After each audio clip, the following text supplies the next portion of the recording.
What's up YouTube, Dale here from Zephyr, and today I am bringing you a very spicy update for White Forest. Now this time it's actually going to involve the Horus engine. Now the Horus engine should be a lot cheaper to get once the Mega Tins are released in about 2 weeks time at the time of this video coming out. Now what this does is it actually relies a lot more on, rather than Synchro level 8, you're going to be relying on Synchro level 12s a lot more. You also have access to get you into some rank 8s as well that can help protect you from cards like Nibiru in order to build your board up, all without needing to utilize your normal summon. And then on top of that as well, it puts bigger and stronger threats onto the board that your opponent has to deal with and gets to play a particular card that only a select amount of decks can actually play right now in this current format. So with all of that out of the way, please smash that like button, hit that notification bell, and subscribe. If you get the video above 50 likes in the first 24 hours, I will bring you either a combo guide or I will bring you test and combos for this deck as well, so you can see it in action. With all of that out of the way, we're going to dive head first into the profile and start off with the White Forest cards. Now, the lineup is pretty standard for the White Forest monsters in the sense of 3 Estelas, 3 LZs. Now, I'm personally playing 2 Purizimat because in this version, I am not playing the Toy Box engine, and technically, when you consider the the Toy Box engine, it's another route to a starter. So when you look at the Toy Soldier can get you to Toy Box, or if you already have Toy Box, you can pop the Soldier and then ultimately lead you to a starter in the form of your Sylvie. So what I've kind of done, because I am cutting that engine out, is I've actually added in the Purizimats. Now I did play Purizimats in the previous version, but I was going to take them out, and I kind of felt that, you know what, the Purizimats are probably more important for the deck now, just to get me access to the LZ or the Estelas in order to kind of get my plays going. Now obviously you can add the LZ, you just can't activate the effects unless you normal summon it, so the ideal target is going to be your Estella, so that's what you need to keep in mind. It can get you to the LZ if you wanted to use it as fodder, or if you wanted to loop it around, but you're ideally going to go for the Estella. Sylvie is your other normal summon or your other starter. It's not the most ideal because it still doesn't lead you to anything too much, but it will get you into Tails, and then Tails will then lead you into an LZ, which becomes your extender. It can also lead you into Woes, which can become a very powerful go first card option for you as well. And we are playing the one Rusia on top of that, just to give you that extra bit that you're going to need for that draw power, while also giving you that free extension as that level 4 tuner. And that's when it's going to give you the flexibility for whether you want to go down the rank 8 route or whether you want to go down a level 12 synchro route. In this particular build, because we are playing 3 different Horus names, you can actually go down a rank 8 for protection or extension, or even dig in for a starter in the form of the zombie vampire. Or, of course, you can just start your way off with a defender and then move your way into a Synchro level 12, which can be a very powerful, aggressive defensive monster, or it can be an incredibly powerful monster that's going to give you a draw while setting you up a form of pop or disruption as well. The other card that we're playing is the one Irish Sword Type, and you can very easily cut this card out if you want to. I quite like this. It's another level 8 that can help you get into rank 8 plays as well. It can also help you get into your Synchro level 12 plays, so it does serve a little bit more utility in this particular version than it did in the previous version, and even then, just having it on the board can disrupt your opponent, because it then means that they need to deal with this before they special from the extra deck, or in case they try to special from the deck and you go, okay cool, I'm going to draw 2 instead. They're probably like the best ideal outcomes you can get off the back of Irish Sword Soul, so I still feel it is a nice kind of deterrent.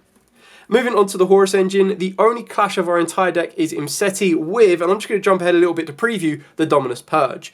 Now I'll talk about this a little bit later on, but I've kind of tailored the deck that we only really have 2 clashes, one in the extra deck and then one in the main deck. And even then, you ideally want to start off by activating Imseti, and once you've activated it and you've got the King Sark in rotation, you're just going to be bringing it back to the board without using its effect, and it just becomes a mini boss monster of 3000, or it just becomes that free level 8 fodder on the board. So 3 Imseti, 1 Blessing, this can very easily be the other one if you want to, and the 1 Happy in Guidance. Now the idea is that hopefully both of these will be reprinted in Megatins. We already know as of today, technically the time I'm recording this video, that Imseti has been confirmed. The only other thing that we need to be confirmed is King Sark, and once that is there, then you pretty much have everything you need to, and you should be able to pick up these 2 relatively cheaply. Or like I said, you can just get the other super, it does the exact same job, but it's just quite nice that this is a water, as well as being able to get it to relatively decent high attack, because at the end of the day, even if your opponent just stops all of your White Forest plays, if you can get Imseti, Happy, and then Blessings on the board, you're going to be able to push him for an OTK anyway. Now for like the board breakers, the hand traps, the you name it, we are going to be playing more spells and traps than previously, because again, you want those spells and traps. You need to make sure you get the balance of your White Forest right with the spells and traps you're going to want to send, while also with them spells and traps being ways of either breaking an opponent's board going second, or cards that can be set and then utilized against them, so you are pretty much maximizing your capabilities. So we've gone with triple Forbidden Droplet as your board breaker, but can also be set and then utilised during your opponent's turn. Triple Infinite Impermanence, like your ideal hand trap that doesn't trigger off triple Tactic Talents. And then, of course, the Dominus Purge. So for those of you unfamiliar with this card, if your opponent controls a card, you can activate this card from the hand. When a card or effect is activated, it includes an effect that adds a card from the deck to the hand, so technically like a Ash Blossomable Offense, which you'll see we are not playing Ash Blossom in the deck as it does clash with Purge, but the idea is, and I'll speak about that a little bit later on, you get to negate the effect, and then if you have a trap card in your graveyard, you get to destroy that card. If you activated this card from your hand, you cannot activate the effects of Dark, Water, and Fire monsters for the rest of the duel. Now, keep in mind, the Dark, Water, and Fire monsters in this deck that we play is Imseti. So once you've activated it, got your King Sark, you don't care about not being able to activate it for the rest of the duel because you're going to end up sending it off of the back of King Sark. Blessing, you don't need to worry about activating this effect because it is a continuous effect that as long as you control King Sark, you get to special summon it, and then it's a continuous effect that it gains 1200 attack for each Horus monster on the field. So the idea is you don't really need to activate these effects, and if you are that massively worried about this being water, you just swap it out for the super rare, the other one, and you've got the exact kind of that same outcome. The idea is we will side out the Dominus Purge for specifically fire cards, water cards, dark cards that will be a little bit more impactful. So you're looking at stuff like your Bestials, your Ghost Sister and Spooky Dogwood, and then of course you're also looking at stuff like your Ash Blossom. So you can side them in and out. The idea is that Dominus Purge is an incredibly powerful card. It's a spell and a trap that can be sent, or technically as a trap, but what I'm trying to say is it's a card that can be sent off of the back of your White Forest if you don't need it, and you're not locking yourself out for the rest of the duel unless you actually use it from the hand, which is going to be more of an effective version for going second. So it's something you really need to keep in mind, but the idea is it kind of serves double purpose in the deck and really puts in a lot of work. We're then playing Triple Nibiru. It's a light, it doesn't clash with Dominus Purge, and this is going to be one of the strongest cards of the format in my opinion, because the decks are specifically going to have to go out of their way to set up Nibiru protection, or they're going to have to be that good of a deck that they can play through Nibiru consistently. So being able to main deck a card like this is absolutely insane and can be massively devastating against your opponent. So like I've said with this deck, I've tried to build it with the balance of going first and second, which is why we also play, and I'll just jump ahead a little bit and then jump back, we also main deck in Evenly Matched. It's one of them ones that you can't guarantee you're going to win the dice roll, especially when they expect a lot of people, once we get Rage with the new Mole Chummy hand trap, that a lot of people are going to start playing blind go second. You're going to want to make sure that you have the ability to go second with this deck anyway, because you can't always guarantee that the dice roll is going to be in your favour. And being able to main deck cards like this with Droplet and Nibiru, you've got 9 cards in your deck already that will help you break a board or crack back on a board and then set up your own one. We're playing the one effect Veiler because you can actually search this very easily. You can play multiple if you wanted to. Again, it's just another one of the cards that doesn't clash with Dominus Purge. And then we've got 2 Triple Tactic Talents and a Call by the Grave. Obviously, the idea with Talents and technically Call by the Grave, but more so Talents, is again, it's a spell and trap that becomes a card that if it's not going to be utilised when you see it first or second, you can get rid of it. If you do see it first or second, you're going to make sure that you're punishing your opponent if they hand trap you at all. If they hand trap you, look at their hand, get rid of what they might need to start, and then continue to make your plays. And this is all before you have the ability of even using LZ. The only downside that I don't like about this deck that I did previously like about the Toy Box engine is a lot of times people will target the Azalea. They'll hit this with something like an Imperm, they'll hit it with an Ash, anything like that. But the idea is because it's sent the Spell and Trap as cost, when I was sending something like the Toy Soldier or the Toy Tank, I was instantly able to get that monster on the board. More so the Soldier than anything else, because the Soldier would come to the board, then Soldier could very easily, as long as I controlled Toy Box, could very easily search me out the Rusia, and then straight away I've got my tuner in rotation. So it allowed it to be a little bit more versatile. That's where the Horus cards come into play, because the Horus cards are going to be there to be able to bait out those hand traps, drag them out where you can, utilize it, save your normal summon, and then set up your protection before you get into a point where your opponent can pretty much end your turn with a hand trap. So that's it for the entire main deck. Moving on to the extra deck. So for the extra deck, of course, we'll just go through the White Forests. You've got the Diabelle, you've got the Reselia, and of course you've got your Sylvia. Obviously all pretty standard on these ones. They're all very easily recyclable, which is why you only need to play one of each. I'm still playing the one Zapper Shrimp. The Zapper Shrimp can actually help you get into a Herald of the Arc Light, and this is kind of the ones that I'm up in the air about, is I don't know if I want to be going Herald of the Arc Light or Triage Master. There are a couple of other flex spots in the extra deck, and you'll ultimately end up seeing 16 cards for the extra deck, but like I said, at this moment, I'm like an either or between these two. This is nice to get you that draw, and it's a non-tuner, so it can help you get into a level 10 Synchro if you want to, but we're not relying on level 10 Synchros that heavily, which is why I'm leaning more towards the Herald of the Arc Light.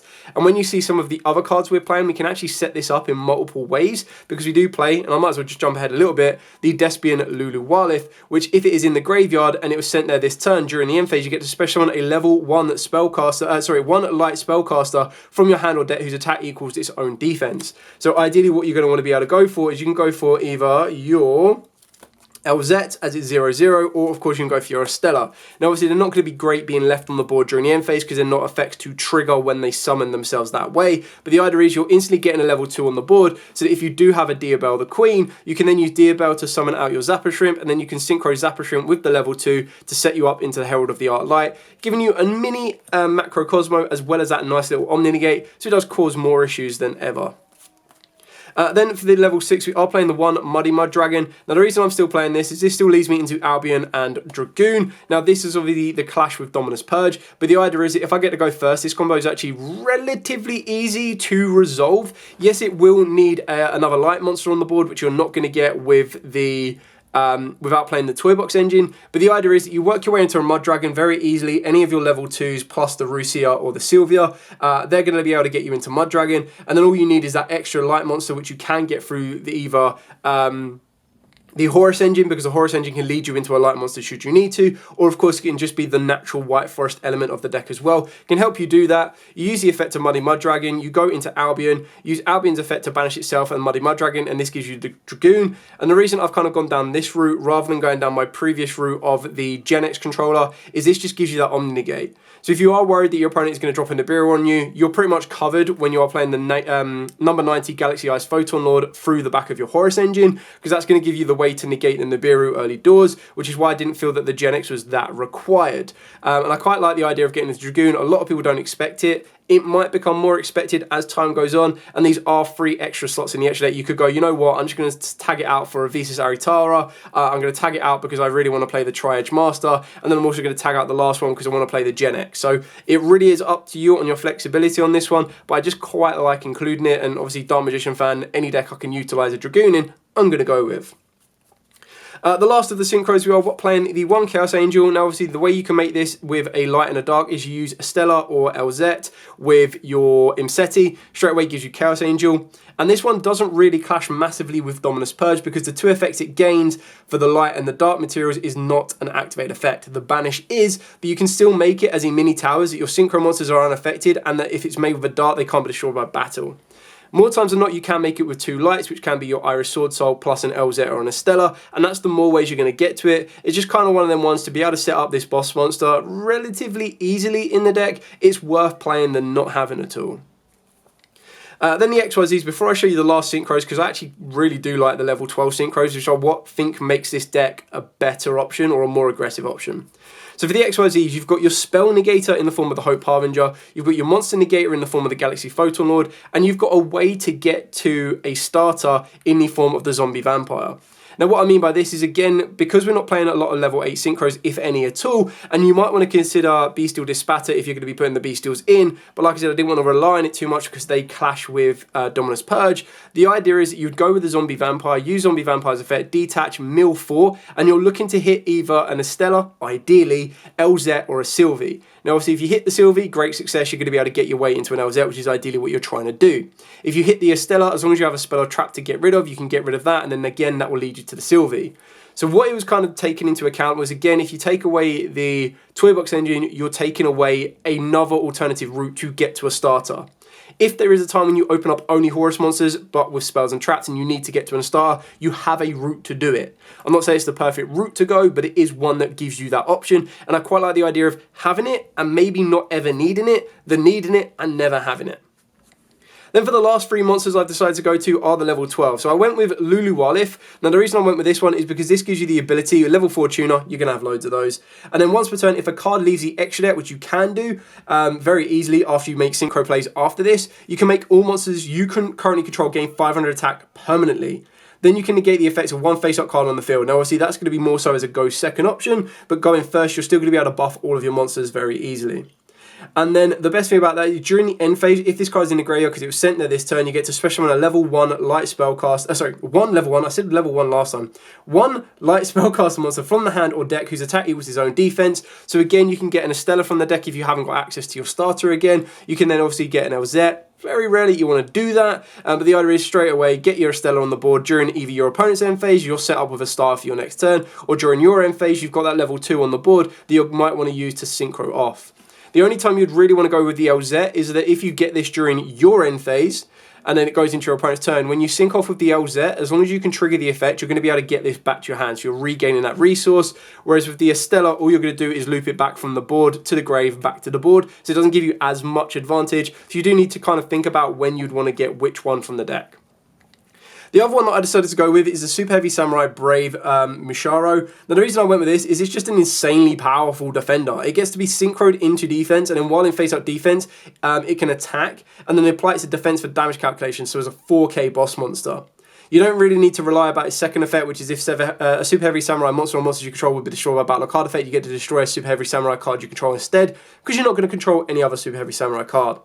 Its other effect, however, is if your opponent activates a spell, trap card, or effect, etc. during damage state, you can draw until you have 3 cards in hand. So in a bit of a grind game, you can actually draw and replenish your hand, but otherwise it's just going to be a level 12 synchro, absolutely insane boss monster of 4k that could be in defense. It's going to cause the opponent a lot of issues just to try and get rid of it.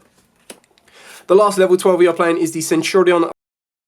Now this one again, generic level 12, very easily made, and then your monsters with 2000 or less attack cannot be destroyed by battle. So pretty much all of your White Forest monsters can't just be run over, especially when you've got the Herald of the Arclight as well. You put that in defense, your opponent can't kill it, and it's still acting as a mini Cosmo, macro Cosmo that's going to cause them issues.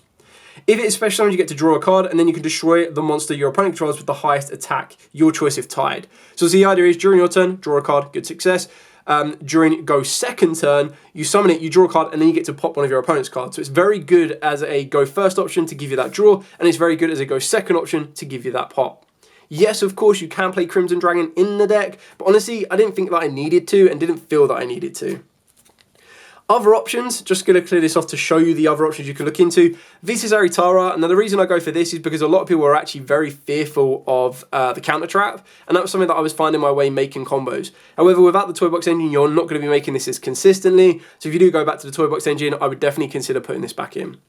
The Goatee of the Deep Beyond can be great in a Yubel mirror match because you summon this using the Zapper Shrimp, go into this, banish the entire board, and then it's going to be floating itself back to the board as a nice little boss monster. You can also consider Geomathmech Final Sigma, but this one will need to specifically go into the extra monster zone, and it just becomes a 3k mini towers that your opponent needs to deal with double damage. You can consider something like Silhouette Rabbit as well, so it's just another option you can kind of put into the back of the mind. Whether you want to use it or not is entirely up to you. Like I said, the idea behind this is to be aggressive with the Horus cards and then leading you into the level 12s that you're going to have access to. Just as a demo for the side deck as well, so you have a bit of an idea, Ghost Sister and Spooky Dogwood is one of them cards right now that is just relatively hyped. It's what a lot of people are looking for. It's what a lot of people are going to be considering. So this is one of them ones that if it gets to game 3, you take out your Dominus Purges, you're going to go for something like Ghost Sister and Spooky Dogwood. And it's more so for a runic matchup than anything else, because a lot of other decks, now that Lacrima isn't there, there's not directly easy access to a burn or a life point gain. Another one is Molchami. Now obviously you can Molchami into the Dominus Purge and then use Dominus Purge. It's absolutely fine. But the idea is, again, you're probably going to be subbing the Dominus Purges out for these if you were to go down that route. And this is going to be one of the ones that you're guaranteed you'll go in second. So you've got that play to make. Same with the Bestials, again, Druid Swarms and Magnamoots. Ash Blossoms, if you feel is absolutely necessity in the matchup, but honestly I feel you can flex around without needing to worry about it. You've obviously got your Droll and Lockbirds to consider as well. They're wins, so they don't actually clash with Dominus Purge at all, so you've got a bit of a free flex on that one. Now this is obviously 12 cards. I'm not saying that you would play all 12 of these cards, but these are ones of the ones that you would consider to go into the side deck rather than the main deck. Other cards that you would consider is you're definitely going to want some form of back row hate, something like Cosmic Cyclone. So you want to max out on everything to give you the best possible chance of go second, go first, technically lingering floodgates in the form of the Molchummies and the Droll and Lockbirds. You can consider that as well.